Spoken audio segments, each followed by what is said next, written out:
Hello, tayo po'y magsisimula na. Manalangin po tayo. Amang banal na makapangyarihan sa lahat, magawa ng langit at lupa. Ama, narito muli kami. Samahan niyo po ang aming pagsamba. Kayo nawa ang manguna sa amin. Holy Spirit, in-invite ka namin na kayo nawa ang paunawa sa lahat ng mga banal na salita ang babanggitin ng aming pastor. Bigyan niyo kami ng kaunawaan, discernment spirit. Bigyan niyo po kami ng pagkakataon. Sa araw na ito, Ama, nais namin magpasalamat sa buong isang buwan, na buwan ng Agosto. Ama, ito'y katapusang linggo ng buwan na ito, 2025. Ama, salamat sa lahat. Bagamat nasa gitna kami ng mga pagsubok o ano pa man, pero narito kami, Ama. Kami po ay malusog, buhay na buhay. At lahat ng mga karamdaman ay iyong pinagaling sa pamamagitan ng pananampalataya, Ama. Ama, salamat sa lahat. Nais namin na bago kayo, linisin niyo nawa ang mga puso ng bawat isa. Pakadalisayin mo po ang aming puso at aming isipan, ang karnal isip namin at saka spiritual na isip namin, Ama.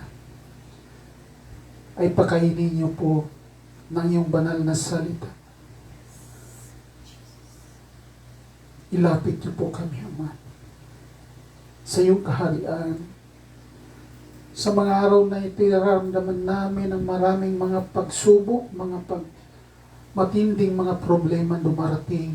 Ngunit nandyan kayo. Hindi nyo kami pinabayaan naman. Kaya ngayon, Ama, nagpapasalamat kami na narito nakatindig pa rin kami, Ama. At nais namin na patuloy niyo po kaming i-bless sa lahat ng mga aming gawain, lahat ng aming pupuntahan, lahat ng aming pagtatrabaho, o ano pa man na mga ginagawa namin. Basta hindi kayo mapabayaan naman. At nais din po namin na sa mga kapatid namin na wala po dito, habaan niyo po ang mga pasensya. Pagkat alam namin na mahal niyo po sila, Ama. Kaya, Ama, hinihingi namin ang kunting pasensya, Ama, na naway magkaroon kami ng pagkakataon sa mga araw ng linggo, sapagkat ito ang iyong itinakda para sa aming panambahan, pangikipagniig sa iyo, Ama. Kaya, Ama, nais namin na itong araw na ito, isamahan niyo po kami, bigyan niyo kami ng kalakasan, pagkaluban niyo po kami ng karunungan, pagkaluban niyo po kami ng wisdom, lahat-lahat, Ama, kalakasan, masiglang isip, lahat-lahat, Ama. Kaya, Ama, nais namin na narito kayo sa kalagitnaan. Ipadama niyo po sa amin ang lahat ng ito, Ama, na narito ang iyong presensya. At sa mga kapatid namin na nanonood o nag-aantay, Ama, ng live na ito, bless niyo rin po sila. At sa lahat ng aming mga kaibigan, mga kapatid, mga anak, apo, ano pa man, Ama, nais namin na tawagin niyo po sila na maging kaisa sa iyo, Ama, na marunong silang makipagnig sa iyo at magkaroon ng relasyon. At higit sa lahat, Ama, kami nagsisisi at humihingi kami ng kapatawaran sa lahat ng aming gawang hindi maganda sa iyo, Ama. At patuloy niyo po kami ingatan, patuloy niyo po kami iwasto sa lahat ng aming mga gawain. Kaya mas umagang ito, anumang mga salitang ibibigay po sa aming pastor, ay maunawaan namin. Buhusan niyo po siya ng karunungan at lahat ng mga paliwanag na ito'y nanggagaling sa iyo, Ama. Kaya sa umaga ito, nais namin magpasalamat at ito ng aming dalangin, Ama. In the name of the Lord Jesus Christ. Amen. Amen. Amen. Good morning mga kapatid. Tayo po'y magsilawit.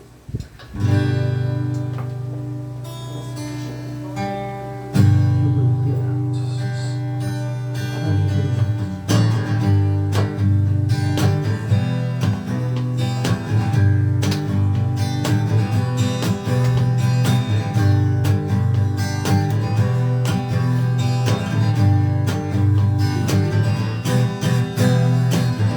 Almighty God, my Redeemer, my hiding place, my safe refuge. No other name like Jesus. No one can stand against you. My feet are planted on this rock, and I will not be shaken. My hope it comes from you alone, my Lord and my salvation. Your praise is always on my lips. Your word is living in my heart, and I will praise you with a new song. My soul will bless you, Lord.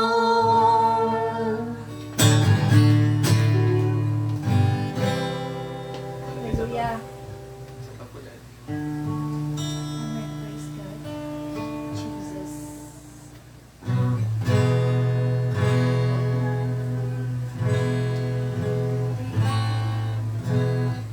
Yes, hallelujah,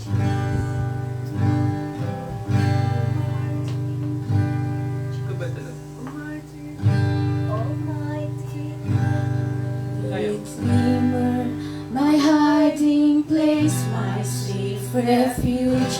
No other name like Jesus. No power can stand against you. My feet are planted on this rock, and I will not be shaken. My hope it comes from you alone, my Lord and my salvation. Your praise is always on my lips. Your word is living in my heart, and I will praise you with a new song. My soul will bless you, Lord. You fill my life with greater joy. Yes, I delight myself in you, and I will praise you with a new song. My soul will bless you, Lord.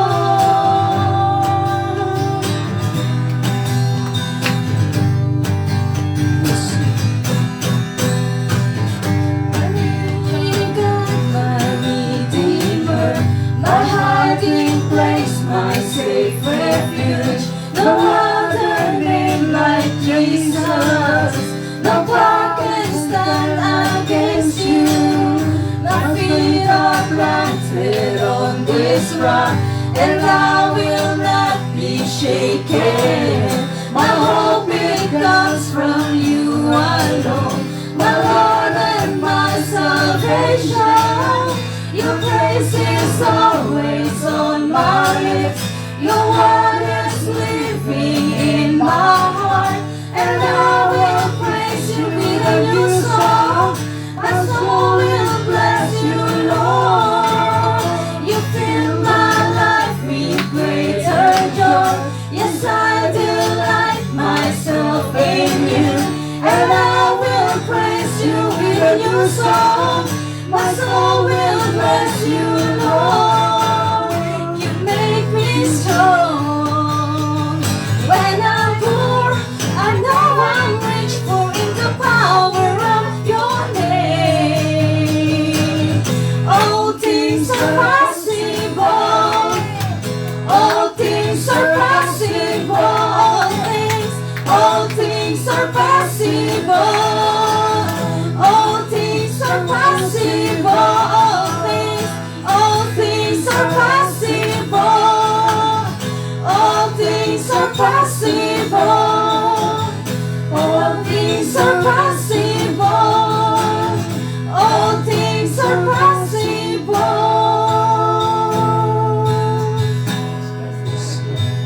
Hallelujah. Praise you, Lord.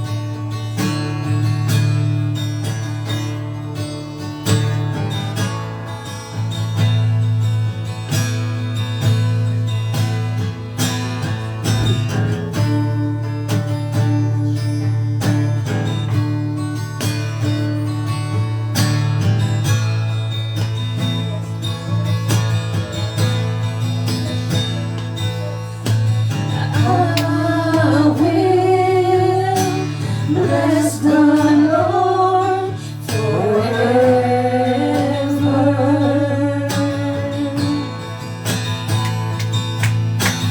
I will trust Him at all times.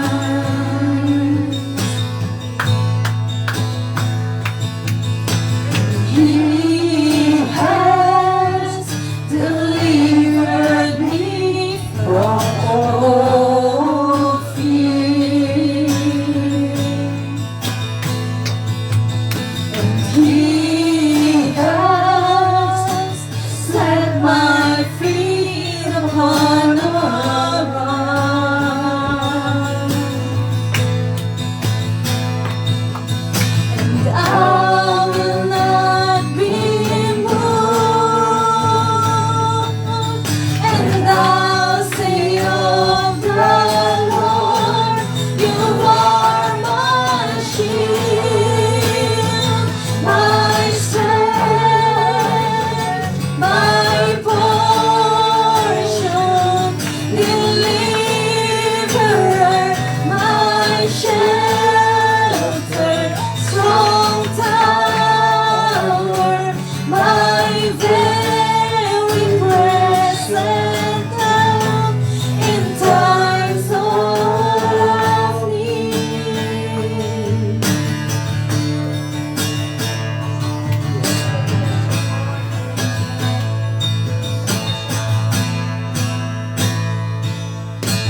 I will bless the Lord forever.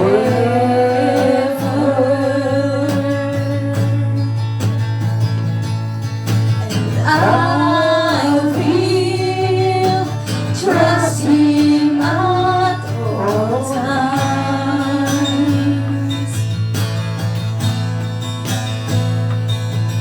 And He has delivered me from all fear,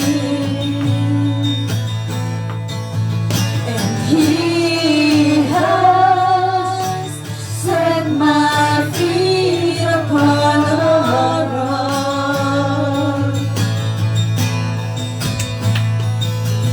and I will not be moved, and I'll say of the Lord, You are my shield, my strength, my portion, deliverer, my shelter, strong tower, my very present help. You are my shield, my strength, my portion, deliverer, my shelter, strong tower, my very present help in times of need.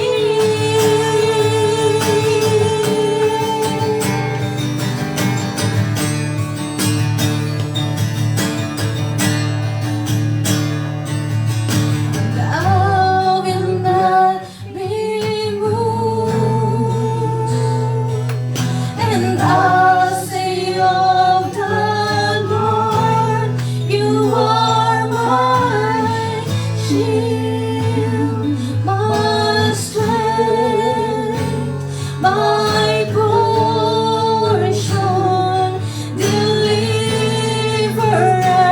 my shelter, strong tower, my very present help. You are my shield, my strength.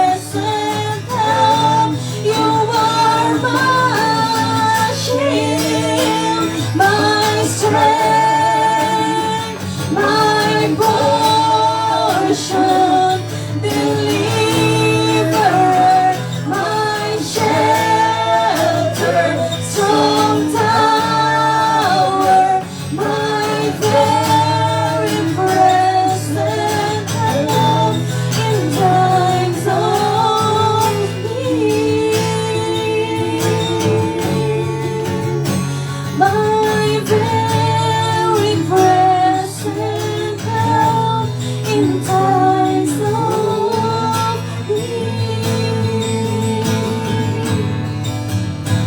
My very present help in times of need. Yes, Lord. Tunay, Ama, na ikaw po, Ama, ang aming inaasahan sa buhay na ito. Tunay po na sa inyo ka lang kami lumalapit, Lord, na walang ibang bagay, Lord, God, na inaasahan kami. Wala kami ibang pwedeng hinga ng tulong, Lord, dahil ikaw ang Ama na nagmahal sa amin. Ikaw ang aming Diyos na nagligtas sa amin. Ikaw po ang nakakaintindi sa amin, Panginoon, sa lahat ng aming troubles, sa lahat ng aming kahinaan, Lord God, sa lahat ng aming worries. Tunay, Lord God, na ikaw po ang magbibigay sa amin, Lord God, ng solution sa lahat ng bagay. Ikaw ang magkakalm, Panginoon, sa aming mga raging seas, Panginoon. Ikaw po, Panginoon, yung nakakaalam, Ama, ng lahat, Panginoon, ng aming pinagdarasal, nilalapit sa inyo, mga daing namin sa inyo, Panginoon. Bago po ang lahat, Ama, pagkalinisin niyo po ang mga puso't isipan, Panginoon, ang aming mind, soul, body, and spirit, Panginoon, na maging karapat-dapat kami, Lord God, na muling magparito, Panginoon, sumamba sa inyo, magpuri sa inyo, umawit, Panginoon. Maraming salamat, Lord God, dahil nakita namin, Lord God, na ikaw ang Diyos namin na mahabagin. Ikaw, Panginoon, ang Diyos namin na understanding, Lord. Ikaw ang aming provider, Panginoon. Ikaw ang aming healer, Panginoon. Ikaw ang aming deliverer, Panginoon. Ikaw ang lahat sa amin, Ama. Bigay niyo po, Panginoon, yung flame, Panginoon, na ang mahalin ka namin ng higit sa lahat, Lord God, more than our family, more than, Panginoon, sa aming sarili, more than sa aming relationship, Panginoon. Ikaw ang mauna at ikaw ang mahuli, Panginoon, sa aming buhay, Ama. Maraming salamat, Lord God, na sa kabila, Panginoon, aming lahat ng pagkukulang, lahat, Ama, ng aming pagkakasala, Panginoon, lahat ng aming failures, Panginoon, sa past, present, and future, Panginoon. Ito, Lord God, ay kami ay more than conqueror na. At ito, Panginoon, ay pinagtagumpayan mo na, Panginoon. Tanggapin namin, Panginoon, ang salvation, Panginoon, sa kaisa-isa mong anak na si Jesus, na siyang nag-alay ng kanyang dugo, Panginoon. At inangkin niya ang lahat ng aming pains, ang lahat, Panginoon, ng aming mga sakit, ang lahat po ng aming failures, Panginoon, lahat ng aming mga pangit sa aming mga buhay, Panginoon, ay dinala niya sa krus ng Kalbaryo. Tanggapin namin, Lord God, yung kaligtasan na ito, na hindi namin kayang iligtas ang aming mga sarili sa pamagitan ng aming kabutihan, Lord, dahil even, Lord God, ang aming kindness, ang aming kabutihan, Lord God, ito ay mga maruming basahan sa harapan mo, Ama. Walang righteousness sa loob namin ang makapagliligtas sa aming Panginoon. Walang talino, walang pera, walang sino mang taong makapagliligtas sa amin, kundi sa pamagitan ng iyong kaisa-isang anak, Panginoon.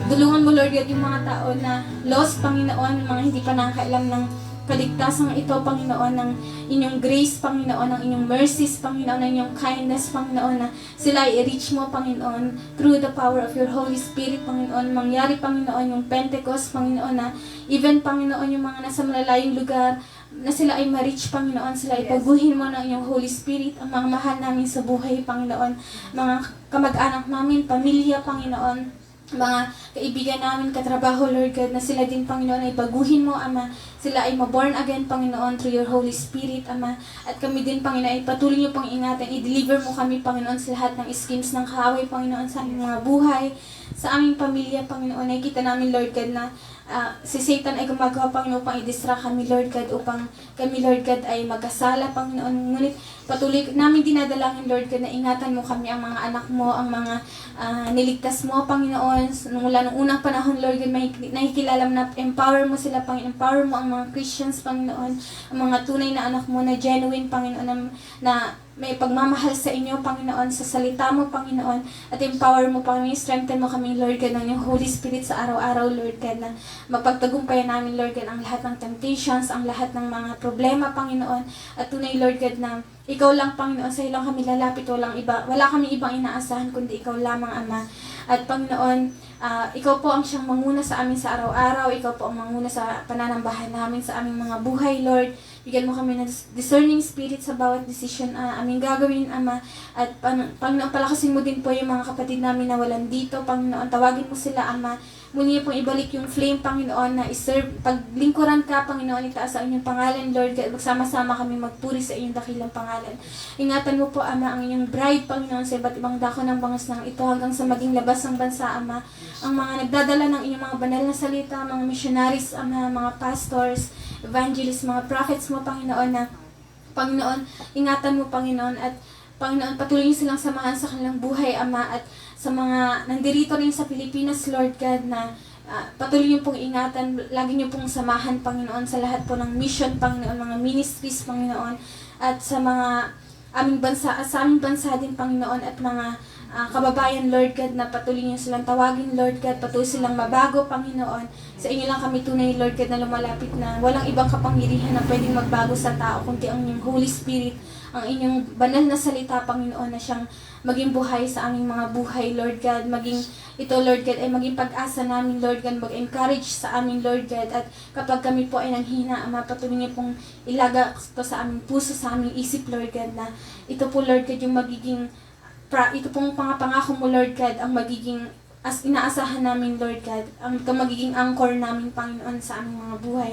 Samahan niyo po kami, Ama, sa tanghaling ito, Panginoon, na ang tanghaling ito, Lord God, ay maging kalugod-lugod sa inyo. Humingi po kami, Panginoon, ng tawad sa lahat ng aming mga pagkukulang, mga pagkakasala, Panginoon. Patuloy niyo po i-anoint si Pastor dyan, ang mga salita, Panginoon, na lalabas sa kanyang bibig. Ito ay maging buhay, Panginoon. Ito po ay maging salita mo lamang na nais mo iparinig sa aming Panginoon at maging buhay sa aming mga puso at isipan, Ama.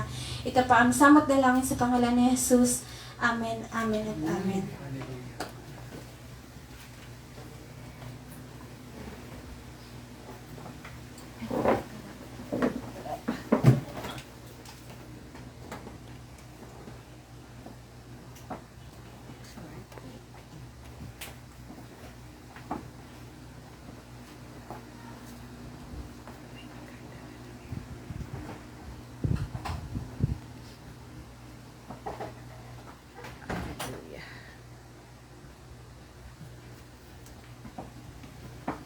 Slow connection.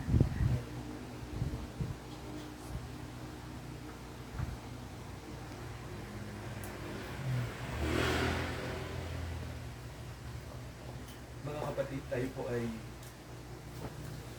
tumayo sandali sa pagbasa po ng salita ng Diyos. Sa Pahayag chapter 3, basahin ko po yung verse 3.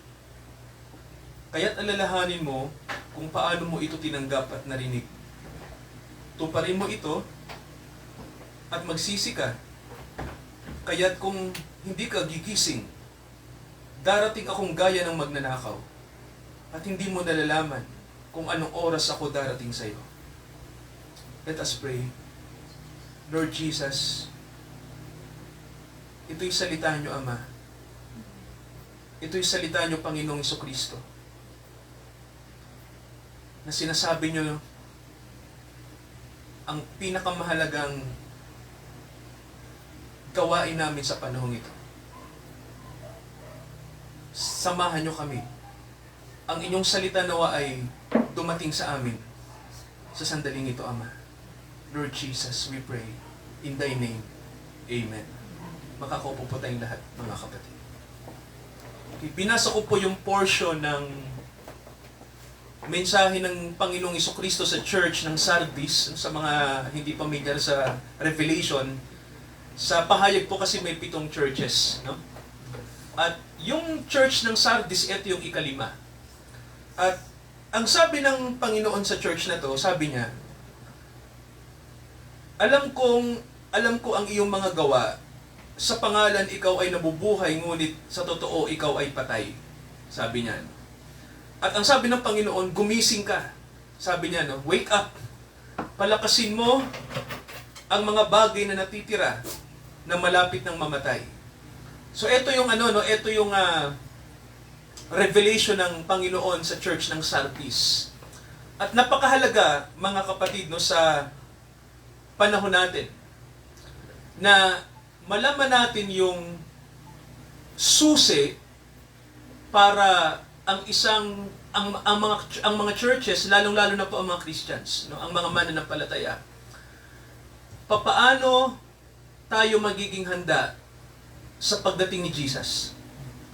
At may isa pa pong bagay, mga kapatid, no? Yung may sinasabi ang Bible na ang ating paghahanda ay hindi lamang para sa sarili natin. May sinasabi din na pagbabago. No, sabihin nga po natin changes. No? Kasi mayroon pong sinabi sa Bible, mga kapatid, no, na babaguhin ng Panginoon ang lahat ng bagay.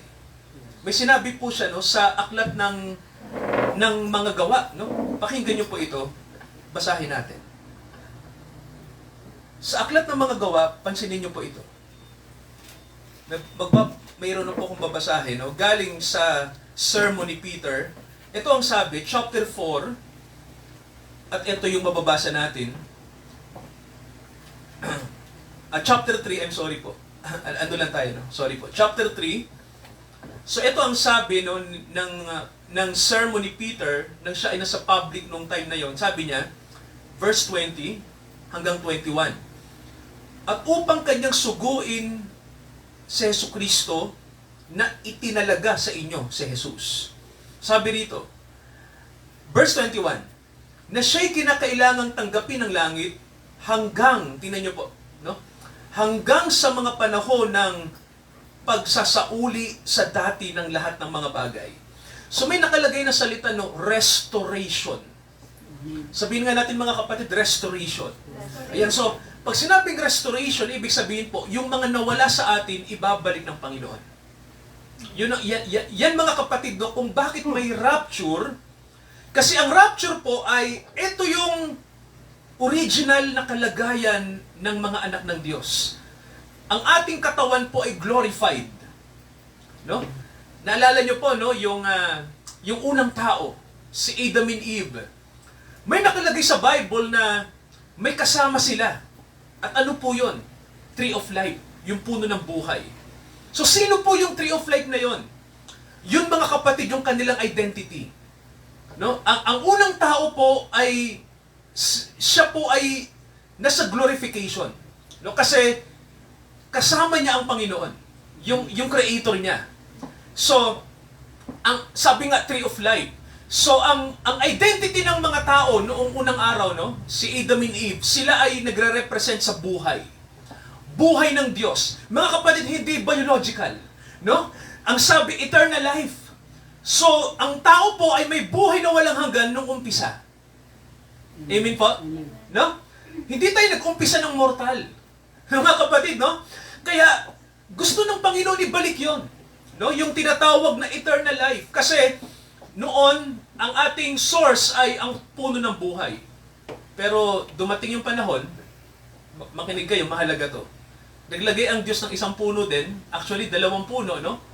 Yung tree of life, at yung tree of knowledge. So, mga kapatid, no, nang piliin ng tao ang puno ng karunungan, ang sabi ng Bible, namatay siya. Amen po ba? So, di ba, nang pinili ng tao ang tree of knowledge, namatay ang tao. So, ano ang meron sa knowledge na nakamamatay sa atin? Mga kapatid, no, yan ang tanong, no? Bakit tayo namatay? Kasi po, sabi nga po, pag sinabing knowledge, no, kaalaman, sa mabutit masama, itong mga kapatid ay isang misteryo ng Biblia, no, na hanggang ngayon nahihirapang arukin ang maraming scholar, no, kung ano ang kahulugan nito, no? Maraming church hindi ito pinapaliwanag. Nang piliin ng tao ang punong ito, namatay tayo. Ano bang meron sa punong ito? So, alam natin, no, ang Bible po ay nagsasabi ng symbol. Sabihin nga natin symbol. Ibig sabihin po, hindi siya literal na puno, kundi simbolo. No? Yung puno ng buhay, alam natin kung sino. Tama ho ba? Ang Panginoon yun, no? Yung karunungan ng Diyos. Ano yung isang puno na namatay, na nag-cause ng kamatayan sa tao? So, alam natin, no? May kalaban ng Diyos. Amen ba, mga kapatid, no? Mayroong isang puwersa na, sabi nga po, ang tawag sa kanya ay karunungan din, no? So may dalawang karunungan. Amen po ba? Karunungan ng Diyos, at yung isa, sir, karunungan ng kaaway. Sabi ng Bible, ito'y karunungan ng mundo. karunungan ng laman. Tama ho ba? Karunungan ng karnal. Ibig sabihin po, wisdom of the flesh. So yan mga kapatid, yung dalawang puno. Pumili ang tao, sir, namatay ang tao. Kaya mga kapatid, no, sabi nga sa atin ng Bible, panahon na para baguhin ang mundo. Amen po ba? Kaya alam nyo po, no, kung aatras lang tayo, si Pedro may sinabi. Basahin natin yung chapter 2. Ito, nabanggit ni Shalom kanina sa prayer, yung panahon ng Pentecost. No? Ang ganda. Tingnan nyo po, Gawa chapter 2, at may sinabi si Pedro na prophetic word, no? Salita ng hula, kasi sa original na salita, wala ito. Nagdagdag siya ng salita. Kaya I believe, nasa anointing si Peter, no? Kaya maraming na-convert ng panahon na yung 3,000 ang naniwala. So, anong meron? Si Peter ay nag-interpret sa isang verse sa aklat ni Joel, chapter 2, verse 16. Anong sabi rito? Basahin natin. Datapwat, yung sinalita sa pamamagitan ng propeta Joel, no? Kumuha si Pedro ng quotation galing kay Joel, at ang sabi niya sa verse 17, mangyayari sa mga huling araw, ibubuhos ko ang aking espiritu sa lahat ng laman. So kung pupunta ka mga kapatid kay Prophet Joel, tingnan natin kung may salitang huling araw. Basahin natin yung Joel, tingnan natin yung puntahan natin yung Old Testament. Kasi mga kapatid, no? Tingnan natin yung original verse na binanggit ni Peter kay Joel. Okay, basahin natin to. Wait lang. Ito yung mga propetang mahirap hanapin. Maliliit, yung kanilang sulat ay ilang chapters lang, no? Maiksi. No, ito basahin natin yung chapter wait po. Okay, Joel chapter 2. Okay, verse 28. Okay, ito po, sabi rito, no? At mangyayari pagkatapos, ibubuhos ko ang aking espiritu sa lahat ng laman. And it shall come to pass afterward that I will pour out my spirit. No, sabi ng prophet Joel dito, no? Ibubuhos ko ang aking espiritu sa lahat ng laman. So, napansin niyo po, di ba may pagkakaiba? Kay Peter, nagdagdag siya ng salita. Tama ho ba? Ang idinagdag niya sa mga huling araw. So, ibig sabihin po ganito, no? Kung i-interpret natin tong verse na to ni Joel, ang ibig sabihin po, ito'y talata na tumutukoy sa huling araw. Amen ba? So mga kapatid, it's about the end of all things, no? Yung pagtatapos ng lahat ng bagay. Binanggit ni Joel to, pero hindi niya binanggit yung end of days, no? Si Peter ang bumanggit. Kasi mga kapatid, no, si Peter ay nasa anointing nung time na yun. Naalalahanin niyo po, si Peter ay nasa fullness ng Holy Spirit. No? Siya po ay puno ng banal na Espiritu. Yung karunungan ng Diyos nasa kanya. Kaya nang i-deklara niya si Joel, may interpretation na. Tama ba, no? May kahulugan, no? Hindi lang siya basta bumanggit ng quotation, no? May meaning na. At may kahulugan sa panahon na yon. So tanong, kailan ang end of days? Kailan? Alam niyo po ba kung kailan? Nag-umpisa noong panahon ng Pentecost. Mga kapatid, no? Ang lupit, no? Pastor, totoo ba yung tama, no? Ang katapusan ng mga araw ay nag-umpisa nang magsimula ang church. Nanawagan si Peter, ito na ang huling araw, magsisi kayo. Sabi niya, repent. Di ba tumawag siya ng repentance? Magbago kayo, sabi ni Peter, no? Ito na yung huling panahon. Ito na. So mga kapatid, no, doon pala nag-umpisa ang end of days. Amen po ba, no? Ang huling panahon po, nang mag-umpisa ang church. Kaya po, nandito tayo mga kapatid sa huling panahon. No? Kasi nang ang church ay mag-umpisa, dineklara ni Peter, ito ang huling araw. Kaya mga kapatid, no, pumapatak na ang end of days mula noon hanggang ngayon. Ilang taon na po ang church? Ilang taon na, sir? Ilang taon na po ang simbahan? Ang church pala, ang eklesiya, hindi ang simbahan, no? Maling term yun, no? Yung salitang simbahan, istruktura yun, no? Pag sinabing church, ang ibig sabihin po ay mga hinirang. No? Mga itinalaga sa kaligtasan, no? Mga tinawag sa biyaya. So, ilang taon na po ang church? 2,000 na. Siguro sasabihin nyo, end of days na ba? Eh bakit 2,000 na yung dumaan, no? 2,000 years na. Kasi mga kapatid, tandaan natin, yung orasan ng Diyos iba. Tama ho ba? Ang isang araw sa Diyos ay what? 1,000 years. So mga kapatid, nasa pangatlong panahon, nasa pangatlong araw na tayo, in the third day na tayo. Tama po ba? Nandito na tayo sa tinatawag na pangatlong araw. At nakakatakot tong panahon natin. Why? Kasi mga kapatid, itong third millennium, okay? Third millennium, ito yung ine-expect ng mga pastors, ng mga church leaders na ito na yung panahon ng rapture. Nakikinig mga kapatid, no? Ito yun, no? Yung millennium na to. Itong millennium na to, yung hinulaan sa Biblia, hinulaan sa Revelation, itong panahon natin. Pastor, talaga ba? Ito yung panahon na yun, no? Nasa Revelation to, oo, ito yun. Ito yung time na yun, walang iba. Kaya kung babasahin mo ang Revelation, nagbabasa ka sa panahon natin. Ito yung panahon ng pahayag.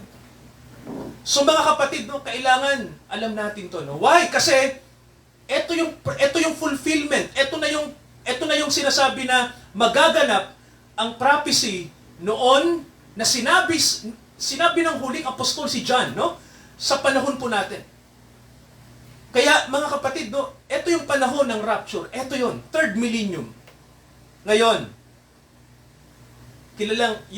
may mga tao po, no, na curious tayo, kailan ba ang rapture? Tama ho ba? Kailan? Kailan ba darating si Jesus? So mga kapatid, gusto ko lang pong linawin, may magkaibang bagay yung second coming tsaka yung rapture. Kaya no, para malinaw. Ang second coming po ito, ang ikalawang pagbabalik ni Jesus, sa kanyang pagdating, kasama niya ang kanyang mga anak. Amen po ba? No? Yun ang second coming na aktual.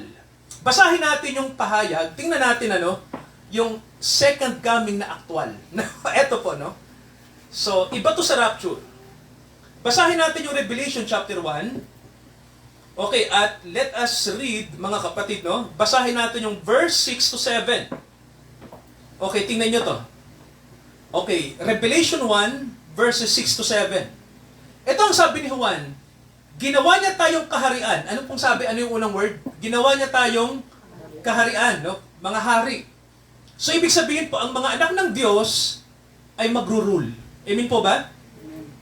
We will rule. Magro-rule ang mga anak ng Diyos. So, sabi rito, ginawa tayong kaharian, mga saserdote, sa kanyang Diyos at Ama. Sumakanya nawa ang kaluwalhatian, ang paghahari magpakailanman, siya nawa. Anong sabi ng verse 7? Tingnan niyo po. Sabi rito, narito, siya'y pumaparitong nasa mga alapaap at makikita siya ng bawat mata. So kung titingnan niyo po, no, ito yung second coming, mga kapatid, no? Lahat ng tao makikita si Jesus Christ. So kailan yon? Hindi natin alam. Pero mga kapatid, sa pagdating na yon, tingnan niyo po ang sabi ng Bible, sa pagdating ni Jesus, ang sabi, makikita siya ng bawat mata. Imposible bang makita siya ng bawat tao? Hindi na po. Why? Panahon ng information. Tama ho ba? Noon nga, may isa tayong kapatid, ang sabi, Pastor, malaki ba si Jesus? Kasi makikita daw siya ng lahat eh. Hindi ko rin masagot nun. Hindi ko rin alam eh. No? Pero wala pa kasi yung time na yon ng information. Eh ngayon, nasa panahon natin ng information. Tama ho ba? Yung nangyayari sa Greenland, alam natin. Tama ho ba? Yung nangyayari sa Scotland, alam natin. Di ba, no? Panahon ito na napakabilis ng info. Napakabilis, sir. Kaya sabi ng Bible, tama, mayroon lang mag-camera sa Netherlands, makikita mo eh. Tama ho ba? Di ba ate, no? Sa Africa lang, pag mayroong nag-live eh. Patingin nga, kamusta ba dyan sa Nigeria? Di mo makikita mo na. So tama ang Bible, lahat ng mata makikita siya. Kasi sa panahon ng kanyang pagbabalik, high-tech ang mga tao. Makikita siya. At ang sabi rito, pati yung nagsiulos sa kanya. Di ba sabi, sir, ano ba yung ibig sabihin ng nagsiulos? Ibig sabihin, lahat ng nag-reject, lahat ng hindi kumilala kay Jesus Christ, ang sabi, makikita siya. At ang sabi ng Bible, lahat ng mga angkan sa lupa ay iiyak. Mga kapatid, no? Iiyak ang sabi ng Bible. Tingnan niyo po. Sabi rito, all kindreds of the earth shall wail. Iiyak. Ngayon, ang tao hindi marunong umiyak. Tama ho ba? Hindi marunong, no? Why? Matigas ang puso ng tao. Tama ho ba, mga kapatid, no? Nasusunod ang kalooban ng tao ay singtigas ng bato, nasusunod ang will natin. Pagdating ng Jesus na ito, lahat ng taong makikita siya ay iiyak. So mga kapatid, no, magme-meltdown, no, ang puso ng mga tao sa panahon na to. So sabi rito, nakalagay, mangyari nawa. Amen. So mga kapatid, no, sinong kasama ni Jesus dyan? Alam naman natin kung sino, tama ko ba? Basahin natin, ano yung Revelation? Kasama sa rapture. Oo, tama. Yung kasama sa rapture, sir. Chapter 19 ng pahayag. Tingnan natin yung pagdating ni Jesus. At ang sabi ng verse 14 nakasulat, tingnan nyo po. Okay, at ang mga hukbong nasa langit ay sumusunod sa kanya. No, verse 14, chapter 19 ng Revelation to, no? Sabi rito, the armies which were in heaven followed him. Ibig sabihin po, pagdating ni Jesus may sumusunod sa kanya, no? Sino po 'yon? yung armies of, di ba sabi rito, mga hukbo ng langit. At ang sabi ng Bible, nakasakay sa mga kabayong puti na daramta ng mahalagang linong maputi at dalisay. Sir, sino to? Alam na kung sino, no? This is the bride, no? Ito yung asawa ng Panginoon, no? Kaya lang ang description, armies in heaven, no? So ibig sabihin po, manggagaling sa langit ang mga anak ng Diyos, no? Sa second coming. So tanong, paano sila napunta ron? Yun ang logic kung bakit may rapture. Amen po ba? Kaya may rapture kasi, unang-una, ang sabi ng Bible, dadalhin ni Jesus ang kanyang mga anak sa alapaap, sa kanyang kaharian. May pangako siya sa mga disciples. Ano po yun? Basahin natin yung John 14. Anong sabi rito? Tingnan natin. Sa Juan, anong mababasa natin mga kapatid? Tingnan natin to. Praise God. Okay, basahin natin to, no? John 14, verse 1. Ano pong sabi, mga kapatid? Tingnan natin. No? Sabi rito, huwag magulumihanan ang inyong puso. Ano po ito? Ano po ito sa English? Ang ganda, no? Let not your heart be troubled. Bakit po kaya sinabi ng Panginoon to, no? Kasi mga kapatid, tandaan nyo nang dumating si Jesus, lahat ng sumusunod sa Kanya, laging nasa trouble. Amen mo ba, no? Lagi tayong nasa, ano sir? Problema. Naalala ko po, no, yung isang revivalist, si Leonard Ravenhill. Ito, mga kapatid, totoong Kristyano to, no? Sabi niya, no? Si Leonard Ravenhill, sinabi niya to, isang British preacher na kilala din sa US noong panahon na yun. Sabi niya, ang totoong nagsisisi, mga kapatid, yung totoong repentant, sabi ni Ravenhill, iaalay niya ang kanyang ulo sa langit. Naintindihan niyo po yung quotation ni Ravenhill. Sabi niya, those who are truly repentant, they will pledge their head to heaven. Ibig sabihin mga kapatid, kung totoo kang lumalapit sa Panginoon, handa mong ibigay kahit ang ulo mo sa Kanya. Amen po ba? Amen. Ibig sabihin mga kapatid, ang pagsisisi pa ng totoo, hindi ka matatakot. Tama ba? Na si Jesus ang Panginoon mo.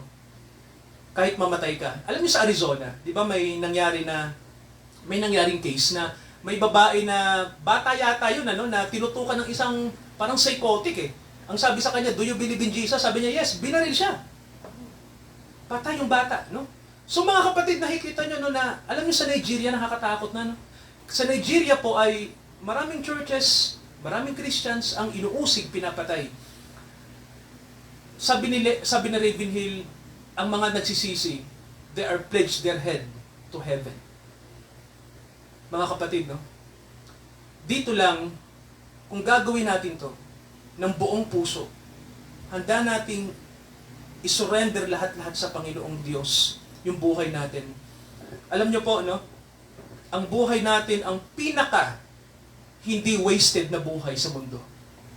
Naalala ko yung isang Baptist, no, si John Piper. Sabi niya, maganda to, no, si John Piper, sabi niya na, maraming tao sa mundo, sinasayang nila ang panahon nila.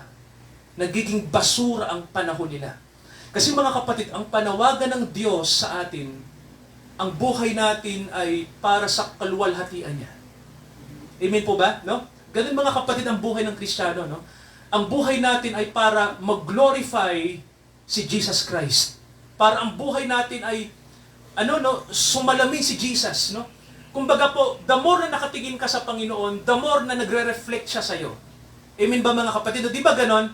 The more kung ano yung desire mo, yun ay bumubumirang, no? Napansin niyo po ba, no? Everything mga kapatid, nakita niyo, no? Once na ikaw ay nagkaroon ka ng desire sa isang bagay, yun ay nagre-reflect sa pagkatao mo. Kaya mga kapatid, tayo mga believers, no? Tayo mga mananampalataya, may panawagan ng Bible sa atin. Kung may i-desire tayo, kung mayroon tayong i-value, no? Kung mayroon tayong pahahalagahan, mga kapatid, no? Kailangan ang Diyos yun, walang iba. No, ang Diyos po yun, walang iba. Sa oras mga kapatid na nagsasabi lang tayo na Diyos ang pinahalagahan natin, pero hindi naman pala. Deep inside, magre-reflect sa atin yun. No? Magre-reflect po yun. Halimbawa, ang talagang desire mo sa lapi, no? Or career, magre-reflect sa iyo yun eh, no, mga kapatid, no? Pero kapag ang Diyos na ang una sa buhay mo, no? Siya ang una. Siya yung desire mo, no? Siya yung kumbaga po, pinaka-prime mo. So, ang sabi ng Bible sa atin, magre-reflect sa iyo yon. Anong sabi ni Jesus? Huwag magulumihanan ng inyong puso. Ang sabi niya, magsisampalataya kayo sa Diyos. At ano yung ikalawa niya sinabi? Believe also in me. No? So, bakit mga kapatid, no? Kasi mga kapatid, alalahanin natin na ang Diyos, siya ang ating desire. Pero kasama din yung anak niya, no?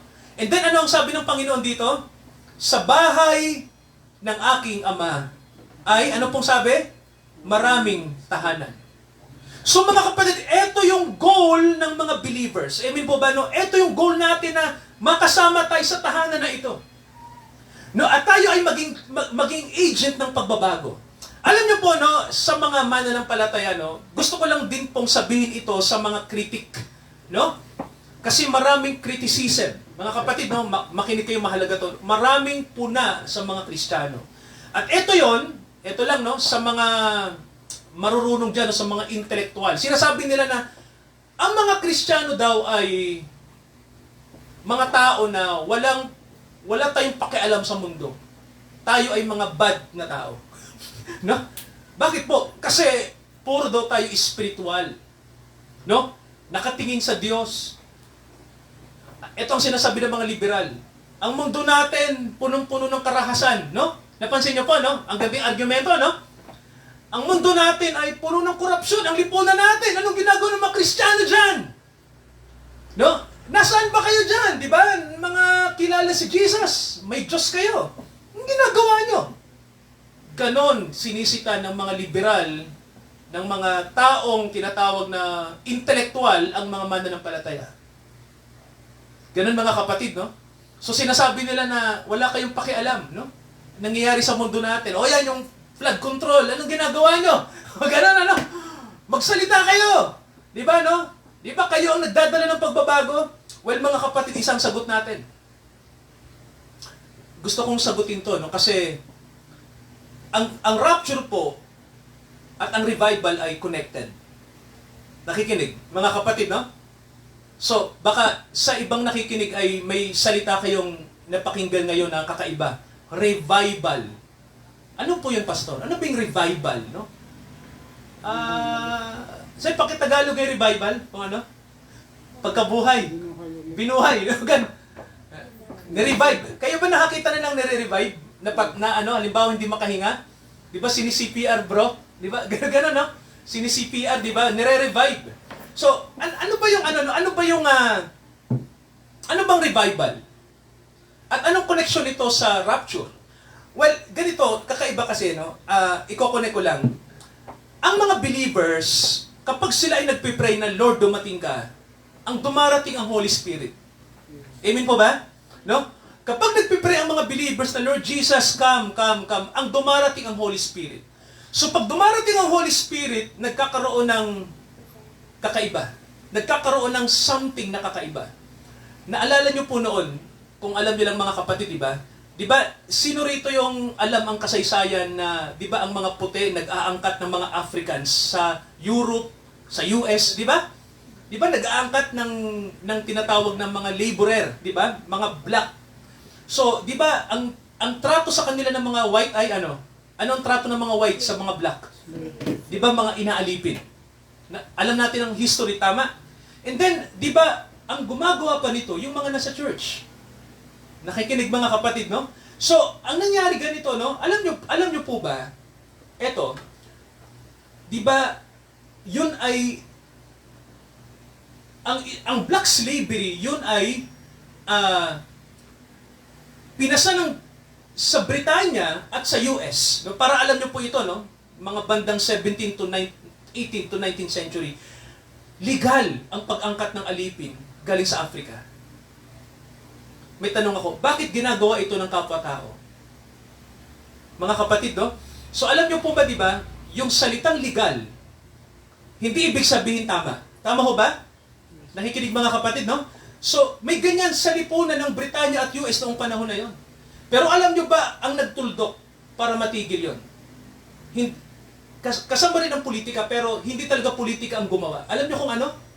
Nang magkaroon ng revival. Mga kapatid, no? Ano yung revival, pastor? Ito yung, ang Holy Spirit ay kumilos, ang mga pananaw ng mga tao ay nabago. Nakikinig po? No? So, mga kapatid, ang revival po ay ang pagkilos ng Diyos sa tao.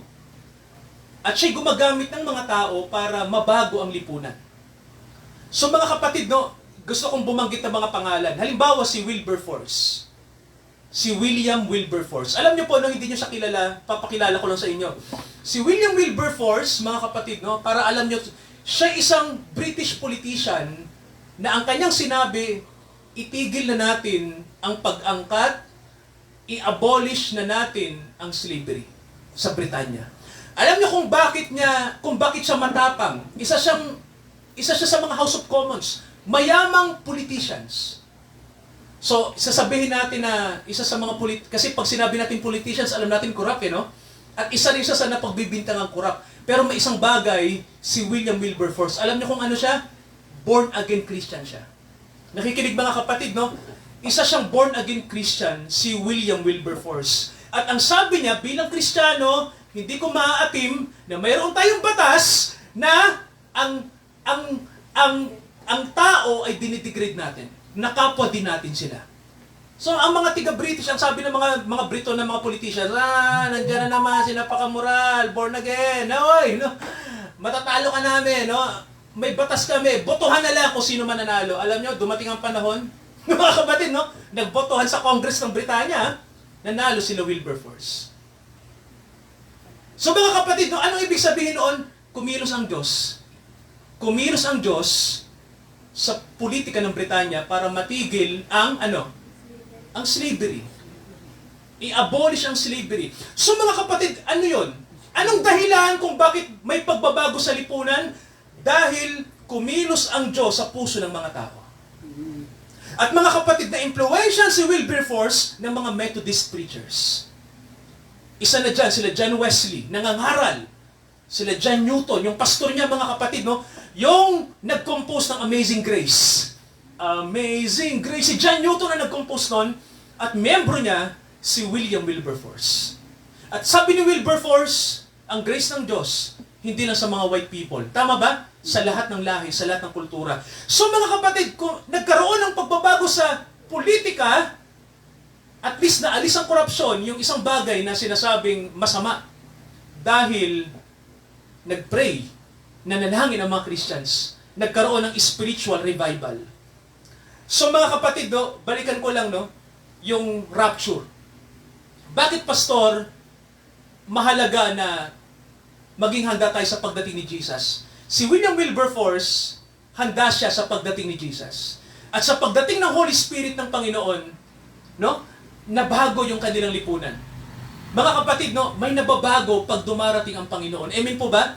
Kaya, di ba sir, yung talata kanina, restoration, may nababago po. Nagkakaroon ng pagbabago. So mga kapatid, ganito, malaki ang papel ng mga believers. Amen po ba? Kasi mga kapatid, hindi tayo pwedeng umasa kay Vico Soto sa pagbabago. Kung siya ang William Wilberforce, maganda. Pero actually, ang mga believers talaga ang nag-i-ignite ng apoy.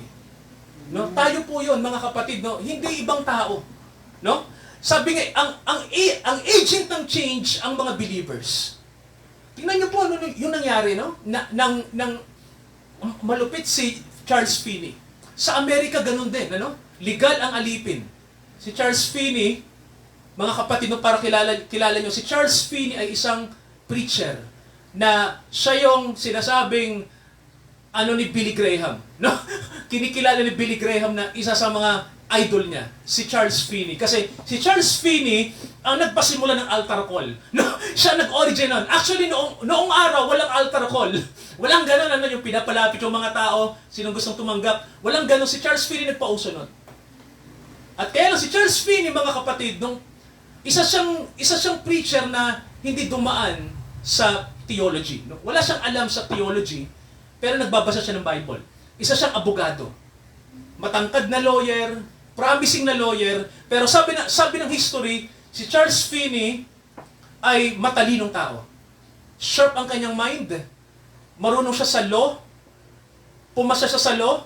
Isa rin siya sa mga kilalang tao sa New York noong panahon na yun. Kumbaga po, promising talaga siya, no?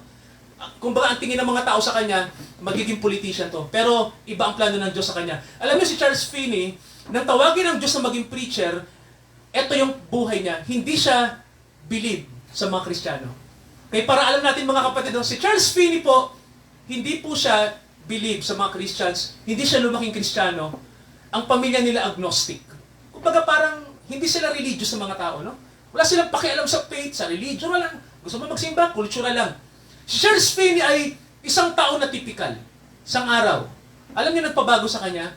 Nagtaka siya, sa pag-aaral niya ng batas, may mga verses sa Bible. No? Sa mga book kasi sa batas, may mga indirectly, mga quote galing sa scripture. So binasa niya ang Bible, pero wala rin naman siyang... Pero may isang nakatawag pansin sa kanya, no? Bakit lahat ng verses, bakit lahat ng mga sinasabi sa batas, mayroong quotation sa Bible? So, doon siya nag-umpisang mag-search sa Bible. Pero alam niyo po ba yung nagbigay sa kanya ng pagbabago, kung alam niyo? Prayer meeting. Nakikinig mga kapatid, prayer meeting. No? Nagpipray ang mga may mga Christians na nagpipray para sa kanya. Sabi sa kanya, Lord, sana si Charles Finney baguhin niyo, si attorney, kasi magaling siyang lawyer. Sana tawagin niyo rin siya, no? Tinatawanan pa nga niya yung mga nagpipray, no? Isang araw, nagbabasa lang siya ng Bible, sir. Parang wala lang naman, biglang para siyang na-convict. Na parang may pumasok sa kanya na hangin, eto na yun, no? Kayo na mag-interpret, isang parang wind, no? Hindi niya malaman, pumasok sa kanya yung hangin, sir, at yung kanyang puso, pinaremind sa kanya ang lahat ng kanyang kasalanan, ikumpisal niya sa Panginoon, i-confess niya. Walang tumawag sa kanyang mag-repent, pero yung hangin na yon, dinala siya sa repentance. Hindi niya malaman kung anong gagawin niya, napapaluha na siya, umiiyak na siya, hindi niya mapigil ang kanyang pag-iyak. Pumunta siya sa kakahuyan, doon siya yumuko, ang attorney na agnostic, na walang belief sa Diyos, na niyuyurakan ng mga Kristiyano, nandun na sa kakahuyan, no? Nagpipray, at ang sabi, Panginoon, kung kayo ay Panginoon, kung ako'y nagkasala sa inyo, patawarin niyo ako. Nagrepent siya na nagrepent. Alam niyo, no? Yun ang simula ng revival. Second Great Awakening sa US. Mga kapatid, no? Si Charles Finney, para alam nyo, no?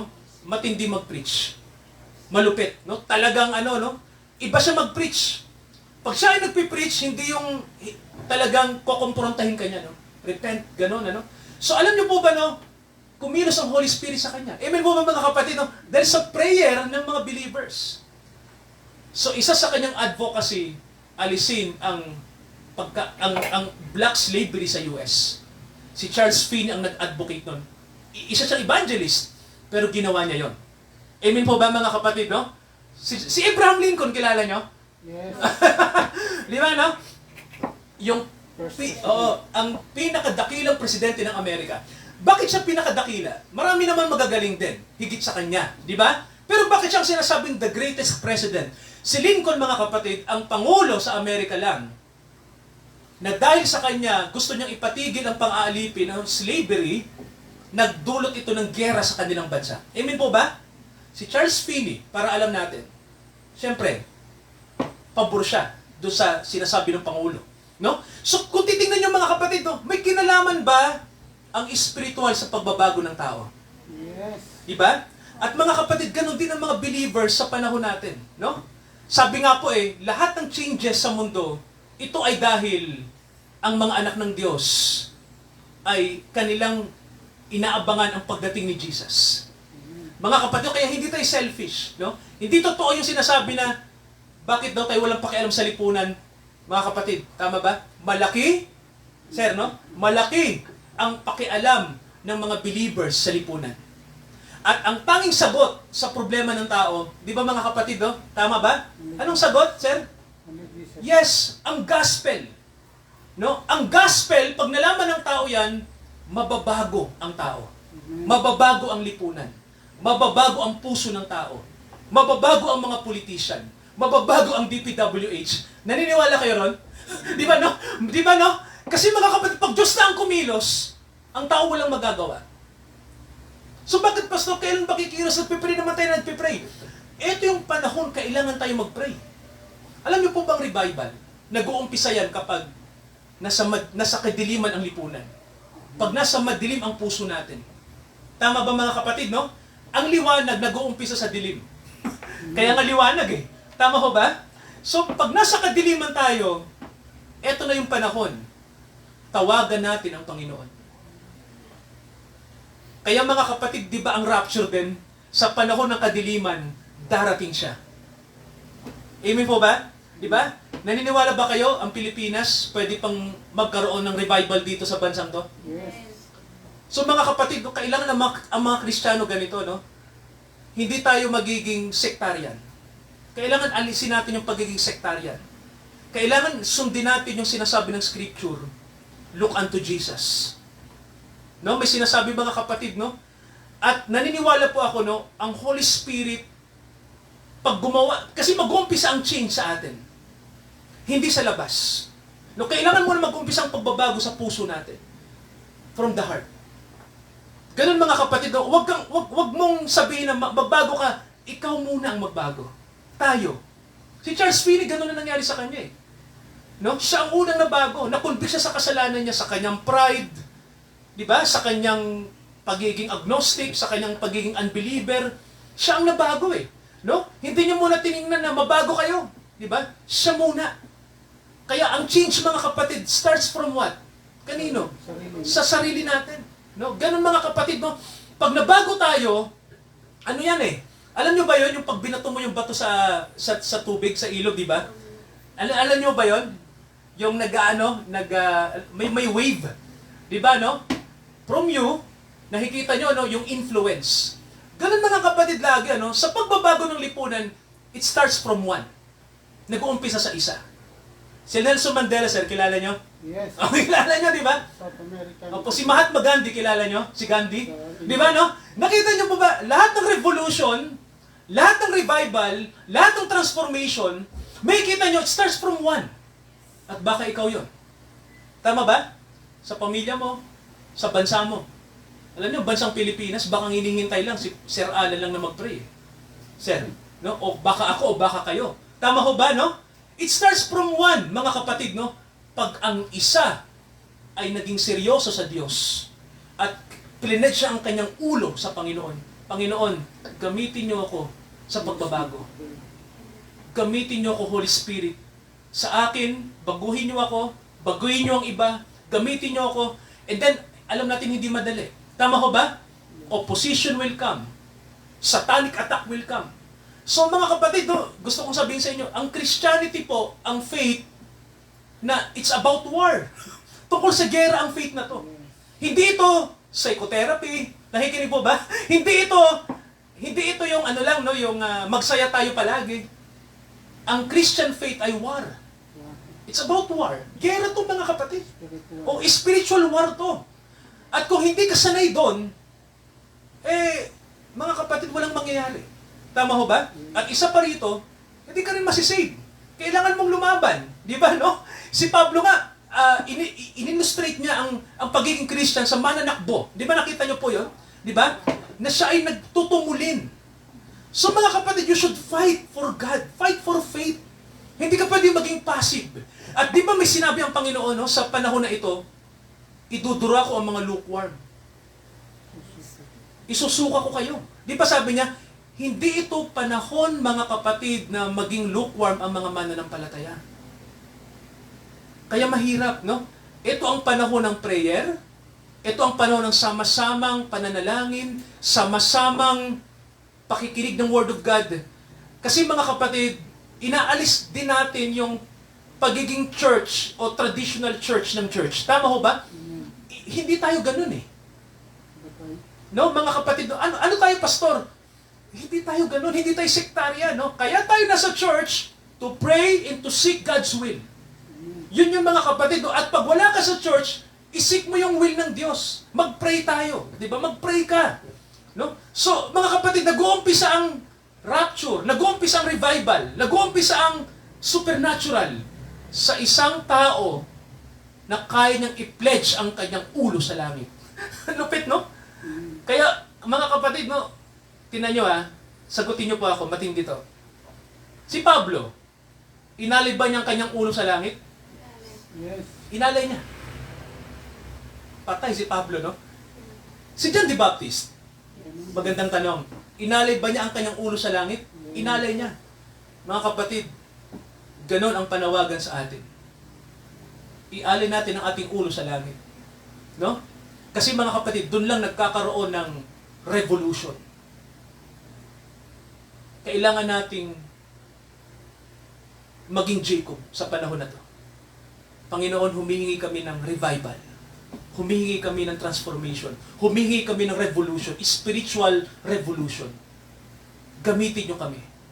So mga kapatid, kung gagawin natin yan, I tell you, maraming opposition, tama ba? Pero mga kapatid, no, war to eh, di ba? Gera to eh. Kung gusto natin ng pagbabago, ano yung quotation? If you want war, if you want peace, prepare for war. Di ba, no? Di ba may ganung quotation? Di ba? Kung gusto mo ng kapayapaan, maghanda ka sa gera. So, mga kapatid, no, sa araw na to, rapture, aalamin natin, kung bakit kailangan tayo ay laging prepare. So, bigyan ko lang kayo, bago tayo mag-pray, bigyan ko lang po kayo, ng, balikan lang natin yung sinabi sa Revelation 3:19. Bago tayo manalangin, mga kapatid. Revelation 3,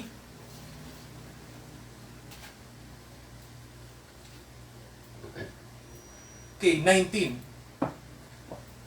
So, etong Revelation 3:19, ito yung huling church, no? Yung Laodicea. So, symbolically, para alam natin, ito na yung panahon ng apostasy, no? Yung pagtalikod, tatalikod ang maraming churches, ang maraming believers sa grace. So, sabi rito, etong sabi ng Panginoon, ang lahat kong iniibig. Hallelujah. Maganda, no? Ang lahat kong iniibig. Sino yung tinutukoy niya, sir, na iniibig kaya? Ang lahat kong iniibig. Kasi ito ay mouth ni Jesus eh. Ang lahat kong iniibig. Pride yun. Ang lahat kong iniibig ay aking sinasaway. So mga kapatid, kailan handa tayong sawayin ng Holy Spirit? Tama ba? Pag mali ang puso natin. Kaya mga kapatid, huwag kayong magulat, no? May gagawing pagsaway ang Panginoon sa atin. Kapag tayo ay may maling opinion, maling puso, kailangan niyang gawin yon para mabago tayo. Kaya yun ang hingin natin, huwag nating hintahin yung saway. Tama ba, no? Eto na, kailangan tayo lumapit, no? Eto yung panahon na kailangan hindi ka maging passive bilang Kristiyano, no? Hindi ito panahon, mga kapatid, na magbaliwala. Kasi ang pagiging lukewarm ay dangerous sa panahon na to. Nakikinig ba? Ito yung sinasabi, mga kapatid, no, na panganib na naghihintay kapag naging lukewarm Christians tayo. Kaya 'di ba ate, may mga verse sa Bible no na ang sabi, may mga umaasa na sila ay maliligtas. Tama ba? 'Di ba umaasa? Pero yung pala, 'di ba, no? Hindi mali ang puso nila sa Panginoon. No? So sinasabi lang nila na okay naman ako kay Lord, no? Pero yung pagsunod sa kalooban ng Panginoon, yun ang wala. Di ba mga kapatid, no? Kasi ano nag-uumpisa yan kapag alam mo naman no? Alam mo na kailangan mong mag-repent. Alam mo kung kailangan mong sumunod sa Panginoon. Alam mo 'yon, no? Pag believer ka, no? Kaya hindi tama sa panahon natin na sadyain nating magkasala. Hindi talaga. Dangerous sa panahon natin. Mga kapatid, no? Sabi rito, ang lahat kong iniibig ay aking sinasaway at mayroong disiplinang gagawin ang Panginoon. Ito yung mga kapatid, yung panahon na to. Para lang tayo ma-rapture. Tama ba? Kailangan natin ng chastisement. Kailangan natin ng rebuke. Yun ang kailangan natin. Hindi tayo dapat masaktan. So kung tayo ay masasaktan, hindi tayo totoong mananampalataya. Di ba, no? Di ba ganun ang church ngayon? Kailangan maganda ka manalita. Kailangan huwag kang mag-o-offend. Di ba ganun, Hindi ganun ang bride eh. Tama ba? Ang bride, mga kapatid, dahil mahal ng Panginoon yan, handa yang sawayin. Handa silang disiplinahin, tatanggapin natin kung ano yung gusto ng Panginoong gawin niya. Kasi yun lang paraan para mabago tayo. And then anong sabi niya? Be zealous. Tama ba? Ikaw yung magsikap. Ibig sabihin, pagsikapan nating makasunod sa Kanya. No? Amen ba mga kapatid, no? Hallelujah. Sabi rito, magsikap ka. At magsisikap. Pinagsisisi niya tayo. Mga kapatid, no? Eto, ang kailangan gawin natin. Eto yon. Pastor, iilan lang naman tayo. Pwede kaya tayo mag-cause ng pagbabago? Opo. Ano mga kapatid, no? Alam niyo ba ang Russian Revolution? Nag-umpisa lang yan sa 5. Di ba, no? Si Lenin, di ba, no? 5 tao lang yon. Mga kapatid, no? Ang mga apostol, ilan? Ilan mga kapatid? 12. Yung isa, nag-ano pa, di ba? So, iilan lang sila. Pero alam niyo nangyari, di ba? Sabi ng verse, binaliktad nila ang mundo noong panahon nila. They turned the world upside down. So mga kapatid, dahil yun sa Holy Spirit. Sa araw na to, mga kapatid, no? Nawa po, sa paglabas natin dito sa church na to, dito sa house church, pag-uwi natin sa bahay, pero bago yon, ibalik natin ang pananalangin. Amen po ba? Ibalik natin ang prayer. Mamaya po, bago tayo umalis, let us pray. No? Ibalik natin yung prayer meeting. Alam ko, hindi tayo nagkikita-kita eh. Ito lang yung time na pwede tayo magkita. Sunday, after worship, let us pray. Pastor, bakit, di ba nawala na, bakit kailangan natin ngayon? Na, may pinaparamdam ang Holy Spirit sa akin. Kailangan nating mag-pray. Parang may darating na unexpected na event. Hindi ko alam sir kung bakit. Pero kailangan natin mag-pray. Kailangan uli natin mag-pray. Parang may paparating na hindi natin inaasahan. Naalala niyo ba yung COVID-19? Yes. Naalala niyo yung earthquake na nangyari sa Japan? Diba, no? Ang daming event na unexpected. September 7, may blood mo na darating. Sir, no? And then, may mga nagsasabi na September daw may rapture na. 14. Sabi sa internet. Ano sabi? September 14. Well, mga kapatid, no? Ako naniniwala ako no na may sinabi ang verse sa atin tungkol sa rapture. Basahin ko lang po no yung verse dito sa dito sa Matthew. Basahin natin. Okay, Mateo. So mga kapatid, kapag may hinihit ang Panginoon, kailangan nating pakinggan siya, no? So Matthew 24, ano pong sabi rito mga kapatid, no? Basahin natin.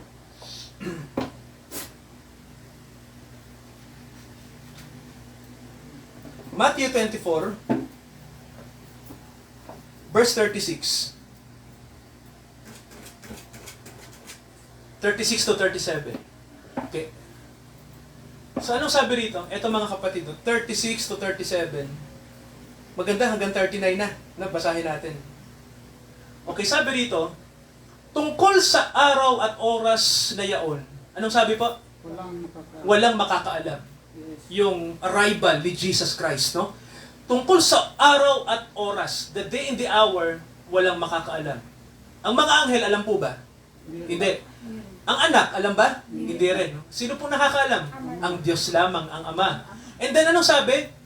Ito yung binanggit ng Panginoon. Ano? Bagamat walang nakakaalam, pero anong sabi niya? Ang mga araw ni Noe, gayon din naman ang pagparito ng anak ng tao. Ibig sabihin, di ba, si Noe, naghahanda siya. Tama ho ba? Nakita niyo, di ba? He created the ark, di ba? Ayon sa will ng Diyos sa kanya. Yun yung preparation niya sa pagdating ng Diyos. Doon sa judgment na darating, no? Yun din ang ginagawa natin ngayon. We are preparing, mga kapatid, no? Tulad ni Noah. And then anong sabi ng Bible? Sa mga araw na yon, anong sabi? Gaya ng mga araw bago nagkagunaw, anong ginagawa ng mga tao ng panahon ni Noah? Sabi rito, nagsisikain sila, wala silang pakialam. Nagsisiinom, nag-aasawa, pinapag-asawa. Ibig sabihin, ano lang kung ano ang duty ng buhay, gawin lang natin. Hindi nila alam, yun na yung huli. Sinayang ang panahon. Nasayang ang time. Wasted time. Kaya mga kapatid, ito yung panahon, huwag nating sayangin ang oras. Saan, pastor? Sa trabaho lang, sa social media. Gamitin natin ang quality time to read the Bible, to pray, to seek God's will. Mga kapatid, no? Ganon. Kaya kung may oras tayo sa social media, mayroon din tayo dapat quality time sa meditation, sa prayer. Kasi mga kapatid, nag-uumpisa ang changes sa panalangin. Pastor, nagpipray naman ako. Iba yung prayer in the Holy Spirit. Matindi. Sir, no? Iba yan, no? Iba mga kapatid, iba yon. You should be serious about that. Kung gusto mo ng pagbabago, mag-raise up nawa ang Diyos ng mga prayerful warriors sa panahon na to. Mga kapatid, no? Dahil ang rapture cell malapit na. Manalangin tayo, mga kapatid. Let us pray. Hallelujah. Hallelujah, hallelujah. Father, hallelujah. Hallelujah, Lord Jesus. Hallelujah, Holy Spirit. Hallelujah. We praise you, Abba. We praise you, Yeshua, Adonai. We praise you, Holy Spirit. We praise you, Adonai. We praise you, Lord Jesus Christ, our Messiah. Dakilang Ama, gamitin niyo kami upang muli dumating ang isang kapahayagan, hindi lamang para sa amin privately, kundi para sa bansang ito. Ama, gamitin niyo kaming lahat. Kung papaano ginamit niyo ang mga anak niyo noong unang mga araw. Mga pangalan na hindi namin kilala, pero sila ay nasa pahina ng kasaysayan. Ginamit niyo sila para magkaroon ng pagbabago sa lipunan ng kanilang ginagalawan dahil sa kanilang pagpipledge ng kanilang faith sa inyo. Ama, nandito kaming lahat sa sangbayanan nyo. Gamitin nyo kami to pray, to evangelize, para i-promote ang isang pagbabago in the Spirit. Walang religion, walang denomination. It's simply to know the Lord Jesus Christ. Father, gamitin nyo ang sangbayanan na ito. Dahil may mga bagay kayong inihanda sa amin. Ang bansang ito ay hindi pa nakakaranas ng isang dakilang revival na pangbansa. Naranasan ito ng US. Hindi ko lang alam kung masasabi kong naranasan ito ng South Korea dahil sa isang Pentecostal preacher na si Paul Yonggi-cho. Naranasan ito ng mga bansa, kanilang naramdaman ang presence ni Jesus Christ. At maraming nabagong buhay. Ama, gamitin nyo kami. Nawa ang mga kapatid namin ay Huwag naming isipin ang sarili namin. Ang comfort namin. Isipin namin, Father, kung bakit nyo kami tinawag. Kung bakit nyo kami ginawang mga anak nyo. Hindi nyo kami tinawag para maging comfort, maging mga Kristiyano lamang na nasa comfort zone. Tinawag nyo kami para maging agent ng pagbabago.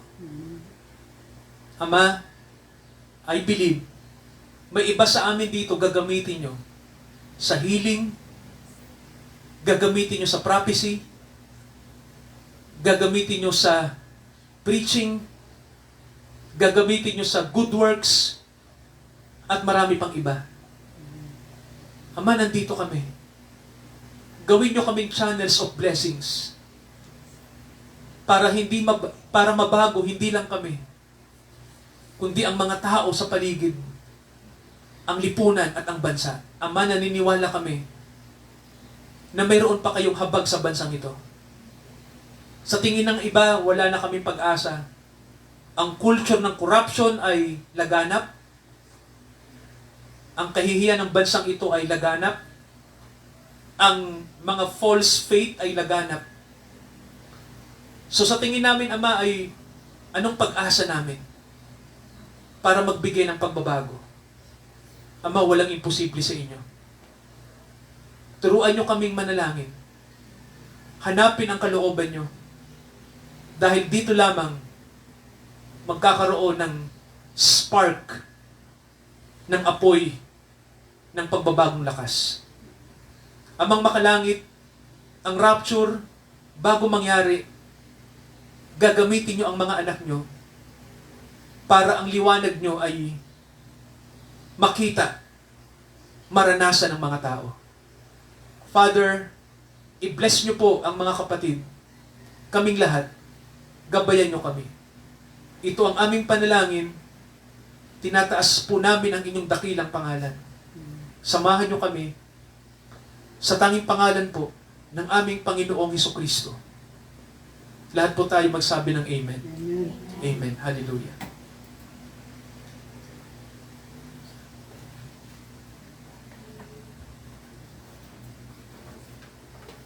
Sa ating pagpaparangal sa Panginoon, to advance His kingdom, mga kapatid, ay ating i-share, ihandog ang mga offerings natin sa Panginoong Hesus.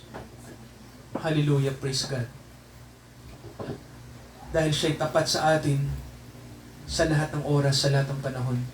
Sa ating pagkakaloob, mga kapatid, sa ating tithes and offering, let us sing, "Seek ye first the kingdom of God." Hallelujah.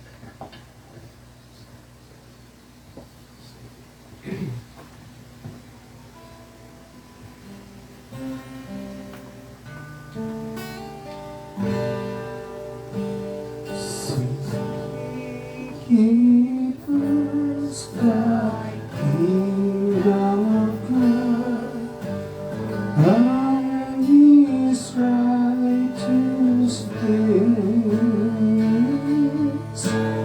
and all these things shall be added unto you. Hallelujah, hallelujah.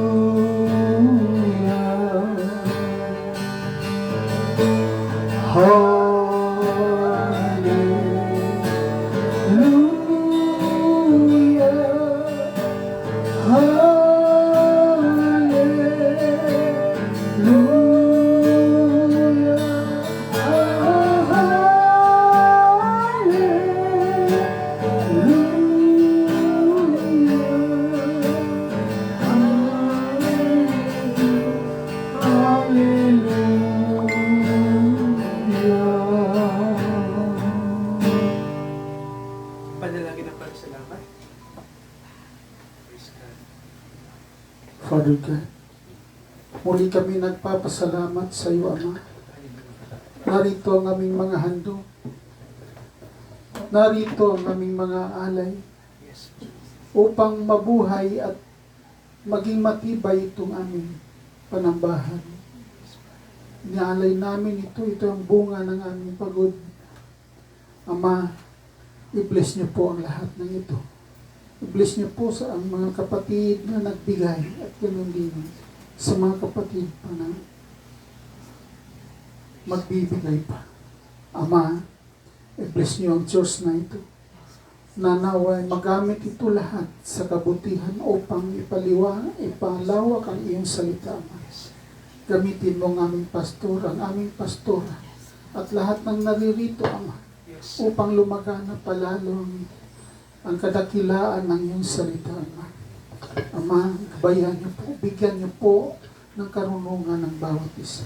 Lalo ng aming pastor na siyang nangunguna sa lahat-lahat ng panambahan ito, na siyang nagbibigay at nagpapaabot sa amin ng iyong banal na salita. Pagpalain mo ang lahat ng naririto. Ama, i-bless niyo po ang lahat na ito, na naway lumagana pa ang lahat ng ito, Ama. Ito ang aming panalangin. In the name of the Lord Jesus Christ. Amen. Dakilang Ama, tinatalaga namin ang buhay ng mga kapatid namin. Naggawin yung kasangkapan ng inyong biyaya. Gamitin nyo kami, Ama. Revive nyo ang faith na nasa amin. Na ang faith na ito, Father, ay hindi ito private faith. Ito ay pananampalataya na makapangyarihan, na magbibigay ng influensya sa aming paligid, sa mga taong nakakasama namin. Amang makalangit, ang banal na Espiritu nawa ay magbigay sa amin ng revelation. Hallelujah. Bigyan nyo ng kapahayagan, Lord Jesus Christ, ang mga kapatid namin. Na ibalik nyo yung unang pag-ibig ng aming mga puso sa inyo. Sinabi nyo ito sa Ephesians, sa Ephesian Church, na balikan namin ang unang pag-ibig. At yan ay walang iba kundi kayo, Lord Jesus Christ. Nawa, Ama, kaming lahat ay sama-sama kaming mag-pray, kahit nasa bahay lang. At nawa, Ama, gamitin nyo kami kung mayroong dapat kaming isama na mga souls, mga kamag-anak sa pananalangin. Ito ang tamang season, Father, na gawin namin ito.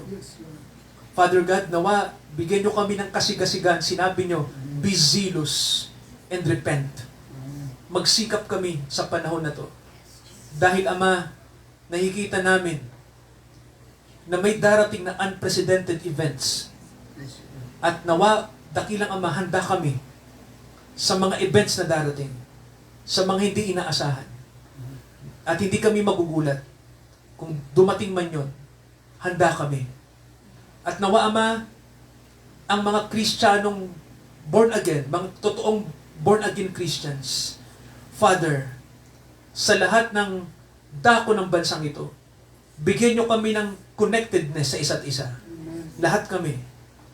Magsama-sama. Dahil naniniwala kami, Father, na iisang katawan kami sa inyo. Kaya, nawa po, hindi kami kikilos through sect or through our own church. Kikilos kami ng sama-sama na may unity in the Spirit. I-bless nyo po ang mga kapatid, palakasin nyo kaming lahat, Ama. Ito ang aming panalangin, nawa sa panahong ito, darating na si Jesus Christ. Handa ang puso namin sa pagbabagong gagawin ng Panginoon sa amin. At para sa bansa at para sa buong mundo, samahan nyo kami, Lord Jesus. Sa Diyos na tumawag sa atin sa biyaya, palakasin niya tayo sa araw na to at sa mga darating pa, ngayon hanggang sa muling pagdating ng Panginoong Hesukristo. Purihin natin ang kanyang pangalan. Amen. Hallelujah. Hallelujah, Lord Jesus. We praise you. Amen. Amen. Hallelujah. Amen.